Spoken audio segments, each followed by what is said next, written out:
कहते हैं पुरखों का पाप पीढ़ियों तक जाता है। पिता के दुर्दांत कर्मों की कीमत न चाहते हुए भी बेटों को चुकानी पड़ती है।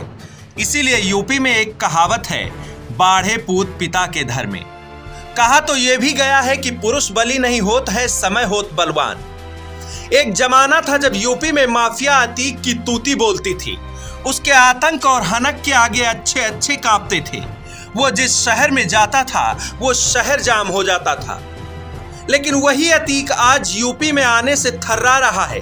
अतीक को इस बात की चिंता सता रही है कि यूपी में घुसते ही उसके साथ कोई बड़ा हादसा हो सकता है। अतीक की रात की नींद इस वजह से भी उड़ी है कि कहीं उनके बेटों का भी एनकाउंटर न कर दिया जाए।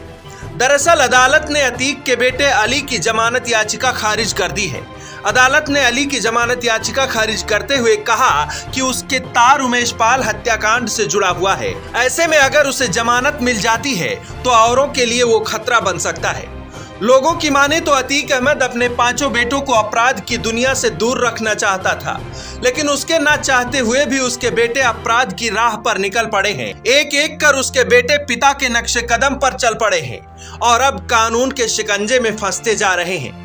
माफिया गैंग का महारथी अतीक जेल में बैठकर छटपटा रहा है क्योंकि परिवार आज गर्दिश में आकर खड़ा हो गया है।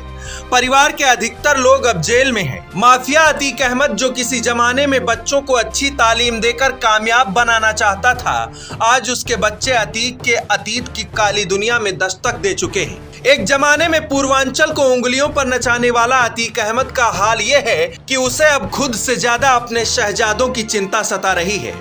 हो भी क्यों ना, जिन्हें अतीक अच्छे स्कूलों में पढ़ा लिखा कर अच्छा नागरिक बनाना चाहता था, उन्हें विदेशों तक पढ़ाने लिखाने का सपना देख रहा था।